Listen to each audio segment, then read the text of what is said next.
Salve família Palmeiras, começando mais um videozinho aqui pra vocês, mais um pós-jogo, hoje válido pela quinta rodada do Campeonato Paulista, né, já que o Palmeiras não jogou no final de semana porque estava na Supercopa do Brasil, então o Palmeiras estava uma rodada atrasado.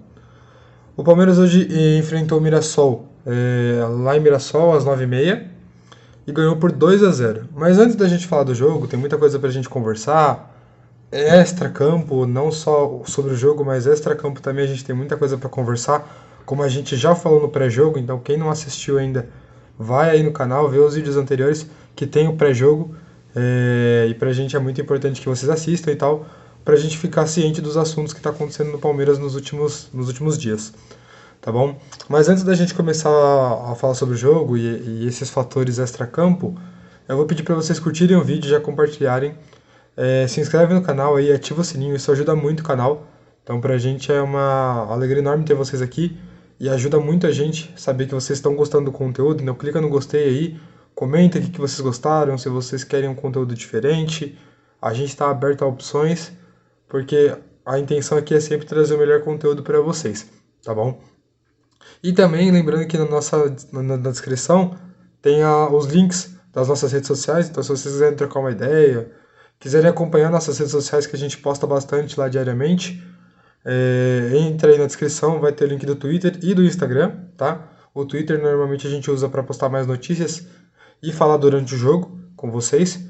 E no Instagram a gente posta assuntos diversos, curiosidades, para vocês ficarem também acompanhando o dia a dia do Palmeiras, tá bom? Lembrando também que a gente tem um podcast, tá? Então vai estar aí na descrição também o link pro podcast, tanto para as plataformas de áudio como Deezer, Spotify. Eles são lançados lá o podcast, então quem não conseguir acompanhar pelo YouTube, vai lá, escuta o podcast que tá maravilhoso. Então, bom, eu acho que é isso, eu acho que a gente pode já começar o vídeo.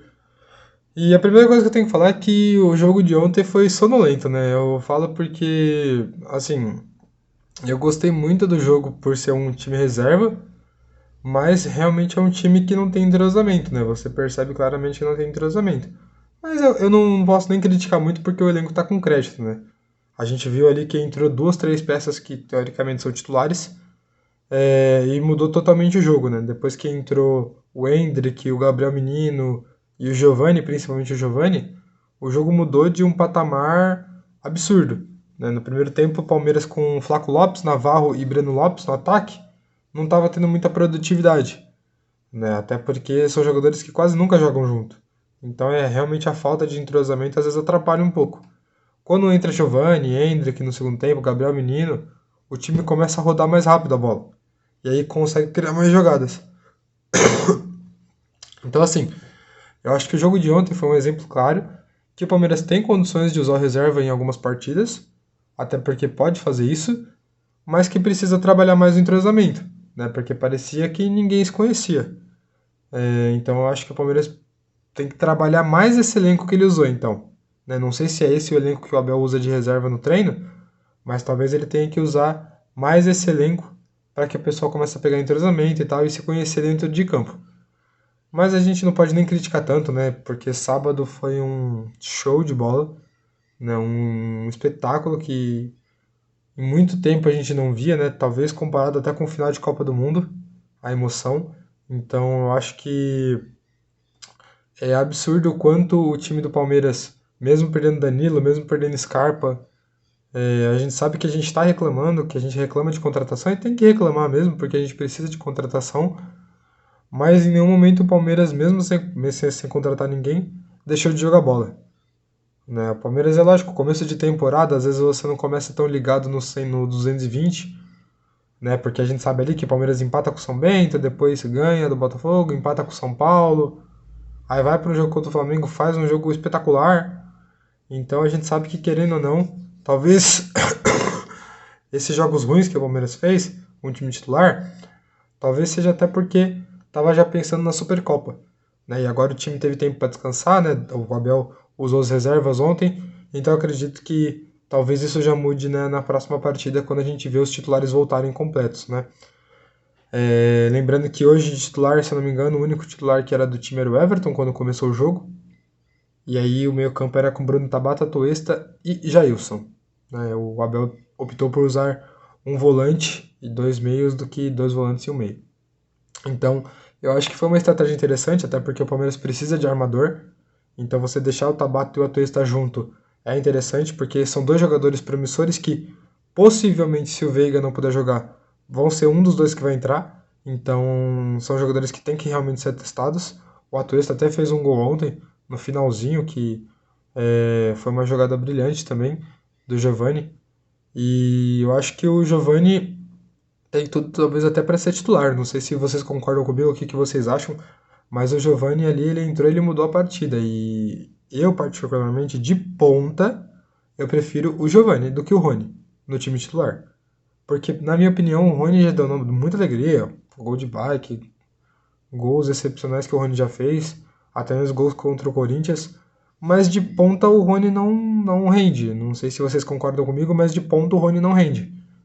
O Rony, ele é um jogador de muita correria, né? Então, querendo ou não, quando você é um atacante de muita correria, você faz a diferença. Por quê? Porque você vai pressionar o zagueiro, você vai ficar atrapalhando o goleiro, você não deixa o zagueiro sair jogando. Quando você é um ponta rápido, você é só mais um, porque a maioria dos pontas realmente são rápidos. Então o Rony não se destaca tanto quanto ele se destacava como centroavante. É lógico, eu não estou falando para tirar o Endrick, mas talvez colocar o Endrick no banco um pouco, não deixar ele sempre de titular e voltar o Rony para centroavante, né, e colocar esse Giovani aí, ou até mesmo deixar o Rony um pouco no banco. Eu sei que é difícil a gente falar isso, eu sei que o Rony já deu muita alegria, mesmo a gente sempre criticando assim ele, mas eu acho que talvez seja a hora, tipo, porque o Giovani ontem, mesmo com time reserva, ele entrou, fez a diferença. Se eu não me engano, foi dele a segunda assistência, né, pro gol do Atuesta. Então ele fez duas assistências ontem, uma pro Breno Lopes e uma pro Atuesta. Então é um jogador diferente, é um jogador que tem visão de ponta e que tem principalmente a qualidade da jogada individual, né, que a gente cobra muito isso, porque quando a gente olha o jogo do Palmeiras, quando tem Rony e Dudu nas pontas, o jogo sobrecarrega muito o Dudu. Porque, querendo ou não, o Rony não tem a característica de driblador. Então o Dudu que tem que puxar esse cargo sozinho. Quando você tem dois pontas que driblam muito, que tem a jogada individual, a gente sempre sabe que tanto na esquerda quanto na direita pode sair uma jogada boa. E aí o time adversário também sabe isso. Então eles sabem que eles vão ter que marcar mais forte, que eles não vão poder afrouxar a marcação em um lado para forçar no outro. Então, por exemplo, que nem eu falo, quando é o Rony sim tem a qualidade da velocidade, que é muito importante, mas ele não tem a qualidade do jogador individual. Isso às vezes atrapalha um pouco ele. Porque às vezes ele tá só ele contra um, e aí ele volta a bola, ou ele tenta cruzar e erra. Então eu acho que assim, eu acho que o Palmeiras, ele tem tudo para ter um time titular bom e um time titular reserva que para alguns jogos pode ser a solução, até porque ninguém consegue jogar 100% dos jogos, né? Palmeiras vai ter Paulista agora, depois Copa do Brasil, Libertadores, Brasileiro e assim por diante. Então serão muitos jogos que o Palmeiras vai jogar. Então acho que o Palmeiras já tem que ir pensando nisso, como que vai usar o time titular, se vai deixar Rony e Endrick mesmo, se vai colocar esse moleque Giovani para jogar. Tem muito jogador que subiu da base aí que eu gostei, o Vanderlan eu gostei, na lateral, eu achei que foi um bom jogador, jogou muito bem ontem. O Naves também que entrou, jogou bem. São jogadores promissores que eu quero ver nesse time. O Giovani dispensa comentários, o Endrick também dispensa comentários. Mas eu sei que, tipo, o Palmeiras, querendo ou não, ele já tem que ir pensando nisso. Porque se não vai fazer contratação, que eu não sei se vai fazer, pode ser que faça, ele vai ter que já ir pensando como que ele vai usar esse time para a temporada de 2023.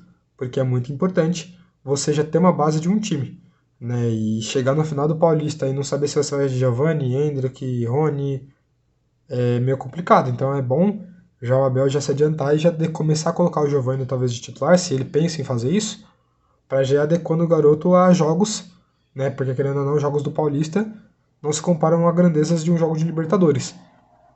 Então, querendo ou não, é bom pro moleque já ir pegando experiência dentro de campo e tal, porque Libertadores é uma pressão muito maior e é muito mais cobrança do time, do torcedor, da diretoria. Então, eu acho que o Palmeiras vai ser muito mais cobrado, né? Justamente por não ter feito contratações, vai ser muito mais cobrado o resultado desse time, né, que o Abel montou. E eu acho que, falando muito sobre o Abel e tudo que vem acontecendo, eu acho que ontem o Abel demonstrou que ele tem os picos de energia dele, né, que é ele ficar nervoso. E eu acredito que é até compreensível. Lógico que chutar microfone, chutar garrafinha é uma atitude errada, é uma coisa que o equipamento que tá ali, as coisas que foram colocadas ali não tem culpa, né, dele ficar estressado. Talvez a demonstração de raiva dele com as coisas seja a atitude errada dele, mas eu acho que ao mesmo tempo, que nem a gente falou no pré-jogo, para quem não assistiu, vai lá assistir, vai ser o vídeo anterior a esse. É meio ruim você criticar um técnico e comparar ele a crime doméstico, a violência doméstica, ou a um criminoso condenado, um criminoso que cometeu algum crime, como se o Abel fosse um assassino, fosse alguém que agredisse a família dentro de casa. E não é assim. Querendo ou não, a gente sabe que todo torcedor, e isso é indiscutível, todo torcedor já passou raiva. E em jogo, em coisa que achou que o juiz errou, já xingou o juiz em algum momento da vida, ou já criticou o juiz em algum momento da vida. O Abel só demonstra isso à flor da pele. É lógico, como eu falei, não concordo com ele quebrar as coisas ou jogar as coisas em alguém, mas você explodir dentro de campo de raiva é normal, a torcida também explode. Quando a juiz manda o juiz tomar naquele lugar, é um momento de explosão da torcida. Então, o Abel só demonstra isso dentro de campo. E aí o problema é que a imprensa cai matando em cima dele como se ele fosse um animal, como se ele cometesse um crime, como se ele estivesse matando alguém dentro de campo. Né? Inclusive, teve até uma